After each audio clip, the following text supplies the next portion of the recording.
C'è un ufficio che ti dice dove stanno i morti? Non c'è il computer, non c'è. Se gli hanno detto vicino, ma avete fatto un giro lì alla chiesa? Sì, No, perché pure noi parlavamo... ma solo avanti la chiesa, non indietro. Allora, facciamo un altro adesso. Bravo.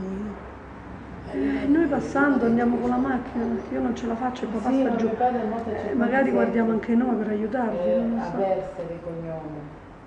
Andavi i tombi, la chiesa, la seconda traversa sulla destra. La seconda traversa sulla destra. Va bene, ora vediamo. Arrivederci. Ciao.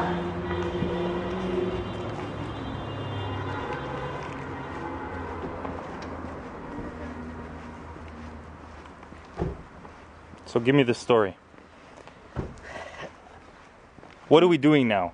Noi andiamo, ha detto che devo vedere dov'è la chiesa, o sulla destra ci sta la famiglia di Moyà, che sarebbe mia cugina, o di andare sulla sinistra a vedere se troviamo a Giuseppe Aversa, che lui è solo un custode e non sa niente del registro.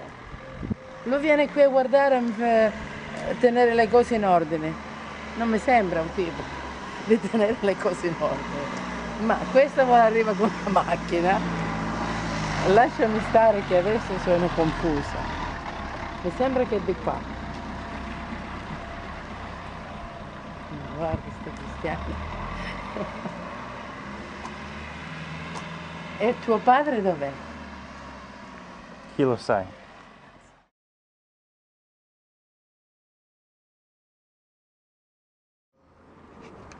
Sì, sì. No, ho detto che parli con Lidia, lei ti dice più preciso Sì, se dov'è. avete un parente, più facile, perché poi a Versa ci sono tanti, ma non è che c'è uno. Va bene, grazie. Figurati. Buona giornata.